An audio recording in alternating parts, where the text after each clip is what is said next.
ఓం శాంతి. ఈరోజు Murali date 11 November 2024. బాబా చెప్తున్నారు, మధురమైన పిల్లల్లారా, మీపై మీరు పూర్తి గమనం ఉంచండి. నియమ విరుద్ధంగా నడుచుకోకండి. శ్రీమతంను ఉల్లంఘిస్తే క్రింద పడిపోతారు. ప్రశ్న: పదమాపదం పతిగా అయ్యేందుకు ఏ జాగ్రత్తలు వహించాలి? జవాబు: మనం ఎలాంటి కర్మలు చేస్తామో మనల్ని చూచి ఇతరులు కూడా చేస్తారు అని సదా గమనం ఉంచుకోవాలి. ఏ విషయంలోనూ అసత్యమైన అహంకారం రాకూడదు. మురళి ఎప్పుడు మిస్ చేయరాదు. మనసా వాచా కర్మన స్వయాన్ని సంభాలన చేసుకోండి. ఈ కనులు మోసగించకపోతే పదమాల సంపాదన జమ చేసుకోగలరు. దీని కొరకు అంతర్ముఖులై తండ్రిని స్మృతి చేయండి. అంతేకాక వికర్మల నుండి రక్షింపబడి ఉండండి. ఓం శాంతి. ఆత్మీక పిల్లలకు తండ్రి అర్థం చేయిస్తున్నారు. ఇక్కడ పిల్లలైన మీరు తప్పనిసరిగా ఈ ఆలోచనతో కూర్చోవాలి. వీరు తండ్రి కూడా అయ్యారు, టీచర్ సద్గురు కూడా అయ్యారు. బాబాను స్మృతి చేస్తూ చేస్తూ పవిత్రమై పవిత్ర ధామానికి చేరుకుంటామని కూడా మీరు అనుభవం చేస్తారు. మీరు పవిత్ర ధామం నుండే క్రిందకు దిగారని తండ్రి అర్థం చేయించారు. దాని పేరే పవిత్ర ధామం. సతో ప్రధానం నుండి మళ్ళీ సతో రజో తమోలోకి వచ్చి ఇప్పుడు క్రింద పడి ఉన్నామని, అనగా వైశాలయంలో ఉన్నామని కూడా మీరు అర్థం చేసుకున్నారు. భలే, మీరు సంగం యుగంలో ఉన్నారు, కానీ జ్ఞానం ద్వారా మేము అతీతంగా వేరుగా ఉన్నామని అర్థం చేసుకున్నారు. అయినా మనం శివబాబా స్మృతిలో ఉంటే శివాలయం దూరంగా లేదని కూడా మీరు అర్థం చేసుకున్నారు. శివబాబాను స్మృతి చేయకుంటే శివాలయం చాలా దూరంగా ఉంటుంది. శిక్షణలు అనుభవించవలసి వస్తే చాలా దూరం అయిపోతుంది. కనుక తండ్రి పిల్లలకు ఎక్కువ కష్టంనివ్వటం లేదు. ఒకటేమో మనసా వాచా కర్మన పవిత్రంగా అవ్వాలని పదే పదే చెప్తున్నారు. ఈ కనులు కూడా చాలా మోసం చేస్తాయి. వీటిని చాలా చాలా సంభాలన చేసుకుంటూ నడుచుకోవాలి. ధ్యానము యోగము రెండూ పూర్తిగా వేరని తండ్రి అర్థం చేయించారు. యోగం అనగా తలంపు. కనులు తెరుచుకొని కూడా మీరు బాగా స్మృతి చేయవచ్చు. ధ్యానంను యోగమని అనరు. భోగ్ తీసుకెళ్లిన ఆదేశానుసారమే తీసుకెళ్ళాలి. ఇందులో మాయ కూడా చాలా ప్రవేశిస్తుంది. మాయ ఎలాంటిది అంటే ఒక్కసారిగా ముక్కుతో పట్టుకుని ఊపిరి ఆడకుండా చేస్తుంది. ఎలాగైతే తండ్రి శక్తివంతులో అలా మాయ కూడా చాలా బలమైనదే. ఎంత బలమైంది అంటే మొత్తం ప్రపంచాన్నంతా వైశాలయంలోకి తోసేసింది. కావున ఇందులో చాలా అప్రమత్తంగా ఉండాలి. తండ్రి తెలిపిన నియమానుసారం స్మృతి ఉండాలి. నియమ విరుద్ధంగా ఏ పని చేసినా మాయ ఒక్కసారిగా క్రింద పడేస్తుంది. ధ్యానంలోకి వెళ్ళాలని మొదలైన కోరికలేవి ఉంచుకోరాదు. ఇచ్ఛా మాత్రం అవిద్య, అంటే కోరికలంటే ఏమో తేలినట్లు ఉండాలి. తండ్రి ఆజ్ఞాపించినట్లు నడుస్తే మీ సర్వ మనోకామనలు అడగకుండానే పూర్తి చేస్తారు. తండ్రి ఆజ్ఞను పాటించక వ్యతిరేక మార్గంలో నడిస్తే స్వర్గానికి బదులు నరకంలోనే పడిపోవచ్చు. ఏనుగును మొసలి తినేసినట్లు గాయనం కూడా ఉంది. అనేక మంది ఇతరులకు జ్ఞానం తెలిపిన వారు, భోగ్ తీసుకెళ్లేవారు ఈరోజు లేనేలేరు. ఎందుకంటే నియమ విరుద్ధంగా నడుచుకున్నందున పూర్తి మాయవిగా అయిపోతారు. దేవతలుగా అవుతూ రాక్షసులుగా అయిపోయారు. దేవతలుగా తయారయ్యే చాలా మంచి పురుషార్థులు కూడా అసురులుగా అయి అసురుల జతలో ఉన్నారని తండ్రికి తెలుసు. విద్రోహులైపోతారు. తండ్రికి చెందిన వారిగా అయి మళ్లీ మాయకు వశమయ్యే వారిని విద్రోహులు అని అంటారు. స్వయంపై గమనం ఉంచుకోవాలి. శ్రీమతంను ఉల్లంఘిస్తే క్రింద పడేది కూడా తెలియదు. రసాతలంలోకి చేరే నడవడిక కలిగి ఉండరాదని తండ్రి పిల్లలకు గమనం ఇప్పిస్తున్నారు. చాలామంది గోపులు ఉన్నారని తండ్రి నిన్న కూడా అర్థం చేయించారు. వారు పరస్పరం కమిటీలు మొదలైనవి తయారు చేసుకుని ఏం చేసినా శ్రీమతం ఆధారంగా చేయకుంటే డిస్సర్వీస్ చేసినట్లే అవుతుంది. శ్రీమతం లేకుండా చేస్తే క్రింద పడుతూనే ఉంటారు. బాబా ప్రారంభంలో కమిటీను తయారు చేసినప్పుడు మాతల కమిటీనే నిమిత్తంగా చేశారు. ఎందుకంటే కలుషం మాతలకే లభిస్తుంది. వందే మాతరం అని గాయనం ఉంది కదా. ఒకవేళ గోపుల కమిటీని చేస్తే వందే గోపులనే గాయనం లేనే లేదు కదా. శ్రీమతంను అనుసరించకపోతే మాయాజలంలో చిక్కుకుంటారు. బాబా మాతల కమిటీని ఏర్పాటు చేసి సర్వస్వము వారికి అర్పించేశారు. పురుషులు తరచుగా దివాలా తీస్తారు, స్త్రీలు అలా దివాలా తీయరు. అందుకే తండ్రి కూడా కలుషం మాతలపై ఉంచారు. ఈ జ్ఞాన మార్గంలో మాతలు కూడా దివాలా తీయవచ్చు. పదమాపదం భాగ్యశాలుగా అయ్యేవారు కూడా మాయతో ఓడిపోయి దివాలా తీయవచ్చు. ఇందులో స్త్రీలు పురుషులు ఇరువురూ దివాలా తీయవచ్చు, తీస్తారు కూడా. ఎంతోమంది ఓటమి చెంది వెళ్ళిపోయారు, అనగా దివాలా తీశారు కదా. తండ్రి అర్థం చేయిస్తున్నారు. భారత్వాసులైతే పూర్తిగా దివాలా తీశారు. మాయ ఎంతో శక్తివంతమైనది. మనం ఎలా ఉండేవారము, ఎంత పైనుండి ఒక్కసారిగా కింద పడ్డామో కూడా అర్థం చేసుకోలేరు. ఇక్కడ కూడా ఉన్నతం అవుతూ అవుతూ శ్రీమతంను మర్చి సొంత మతంను అనుసరిస్తే దివాలా తీస్తారు. ప్రపంచంలోని వారు దివాలా తీసిన 5-6 సంవత్సరాల తర్వాత మళ్ళీ నిలదొక్కుంటారు. ఇక్కడైతే 84 జన్మలకు దివాలా తీస్తారు. ఉన్నత పదవిని పొందలేరు. దివాలా తీస్తూనే ఉంటారు. బాబా వారి వద్ద ఫోటో ఉంటే చూపిస్తారు. బాబా చాలా కరెక్ట్గా చెప్పారని మీరంటారు. చాలామందిని జాగృతం చేసిన మహారథులు ఈరోజు లేనేలేరు, దివాలాల్లో ఉన్నారు. బాబా పదే పదే పిల్లలను అప్రమత్తం చేస్తూ ఉంటారు. మీ ఇష్టానుసారం కమిటీలు చేయటం వలన ఏ లాభమూ లేదు. పరస్పరంలో కలిసినప్పుడు వారు అలా చేశారు, వీరు ఇలా చేశారు అని లోకాభిరామాయణంతోనే రోజంతా గడిపేస్తారు. తండ్రితో బుద్ధియోగంను జోడించినప్పుడు మాత్రమే సతోప్రధానంగా అవుతారు. తండ్రికి చెందిన వారిగా అయి తండ్రిని స్మృతి చేయకుంటే మాటి మాటికి క్రింద పడుతూనే ఉంటారు. సంబంధం తెగిపోతుంది. లింక్ తెగిపోయినా భయపడరాదు. మాయ మనల్ని ఇంతగా ఎందుకు విసిగిస్తుంది? ప్రయత్నించి తండ్రితో మీరు మళ్ళీ లింక్ ఏర్పరచుకోవాలి. లేకుంటే బ్యాటరీ ఎలా ఛార్జ్ అవుతుంది? వికర్మలు చేసినందున బ్యాటరీ డిశ్చార్జ్ అయిపోతుంది. ప్రారంభంలో అనేక మంది బాబా వద్దకు వచ్చి బాబాకు చెందిన వారిగా అయ్యారు. బట్టీలో వచ్చారు, కానీ వారు ఈరోజు లేనేలేరు. పాత ప్రపంచం గుర్తు వచ్చినందున వారు క్రింద పడిపోయారు. ఇప్పుడు తండ్రి చెప్తున్నారు, మీకు అనంతమైన వైరాగ్యం కలిగిస్తున్నాను. ఈ పాత ప్రపంచం వైపుకు మీ మనసు పోనీయరాదు. మనసును స్వర్గంతో జోడించండి.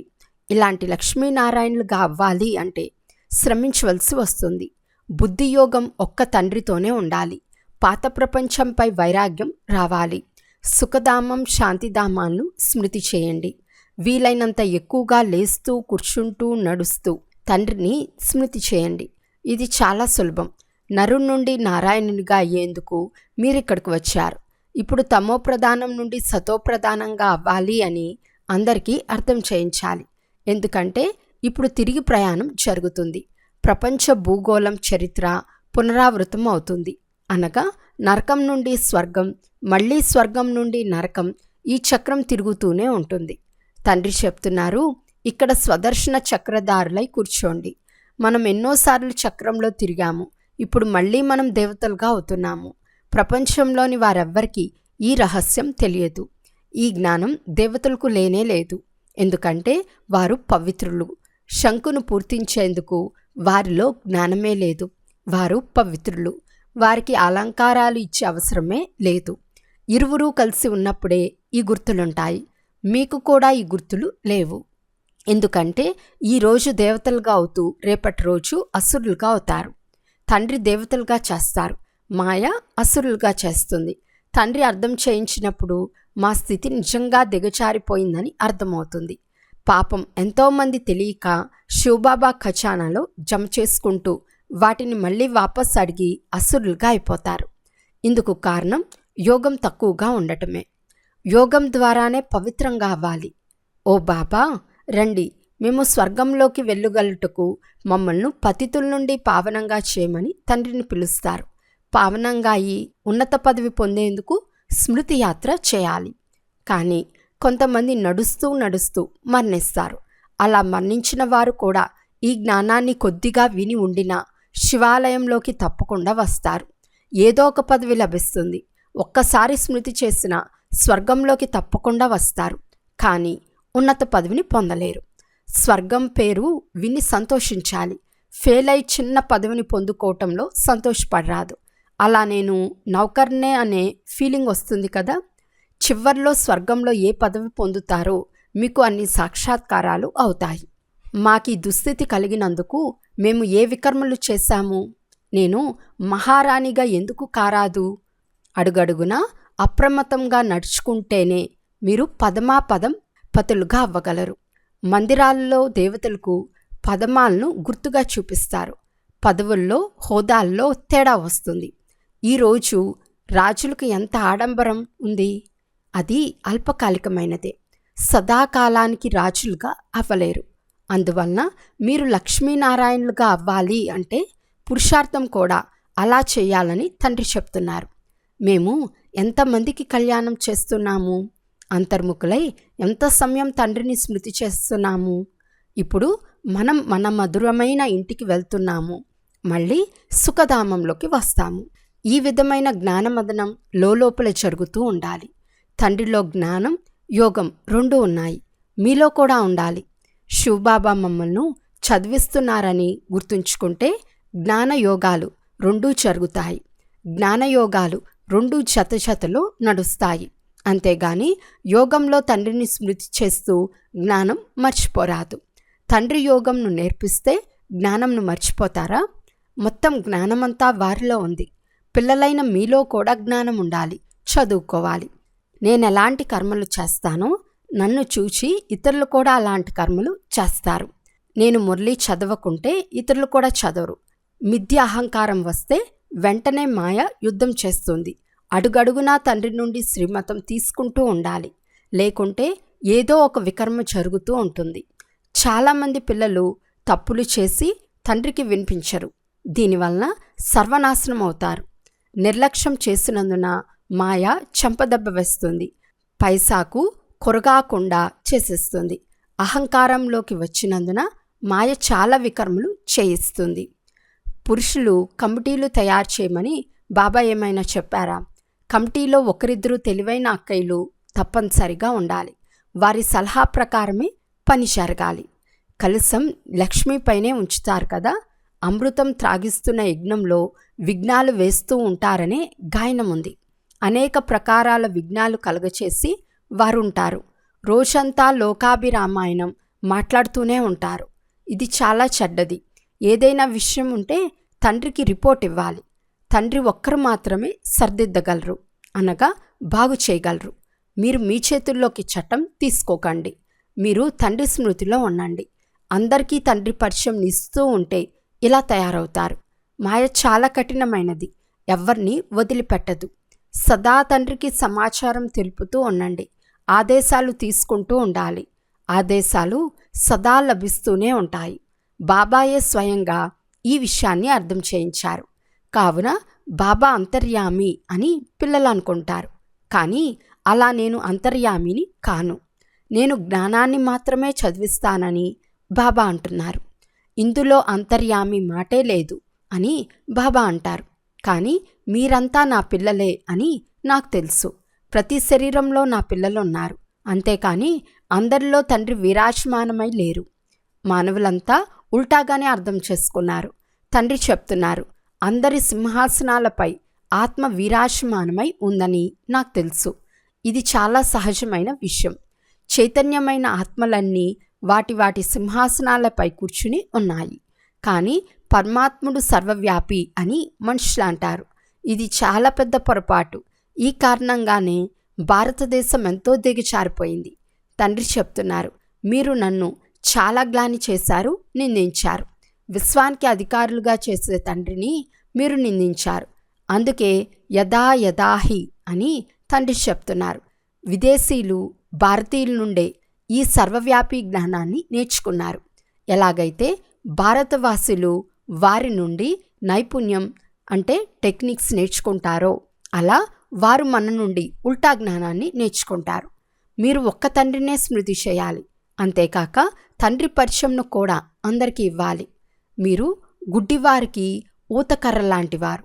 ఊతకర్ర ద్వారానే మార్గదర్శనం చేస్తారు కదా. అచ్చా, మధురాతి మధురమైన అపురూపమైన పిల్లలకు మాతాపిత బాప్దాదాల ప్రియ స్మృతులు మరియు గుడ్ మార్నింగ్. ఆత్మీక పిల్లలకు ఆత్మీక తండ్రి నమస్తే. ఆత్మీక తండ్రికి ఆత్మీక పిల్లల యొక్క ప్రియ స్మృతులు మరియు నమస్తే నమస్తే నమస్తే. ధారణ కొరకు ముఖ్య సారం.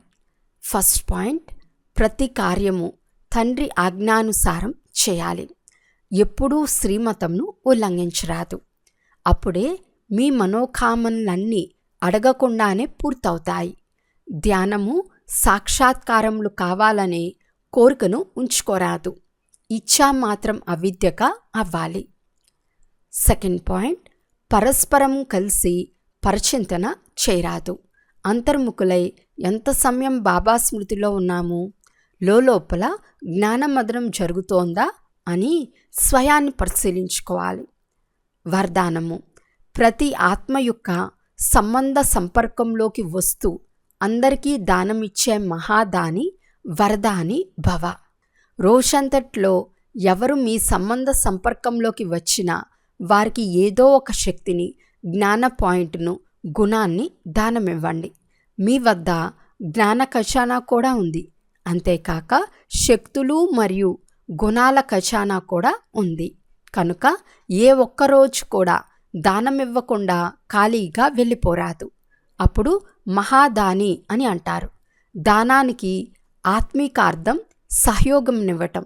మీ శ్రేష్ఠ స్థితి యొక్క వాయుమండలం ద్వారా, మీ వృత్తి యొక్క వైబ్రేషన్ ద్వారా ప్రతి ఆత్మకు సహయోగంనివ్వండి. అప్పుడు వరదాని అని అంటారు. స్లోగన్, ఎవరైతే బాప్దాదాకు మరియు పరివారానికి సమీపంగా ఉంటారో వారి ముఖంపై సంతుష్టత, ఆత్మీయత మరియు ప్రసన్నతల చిరునవ్వు ఉంటుంది. అచ్చా, ఓం శాంతి.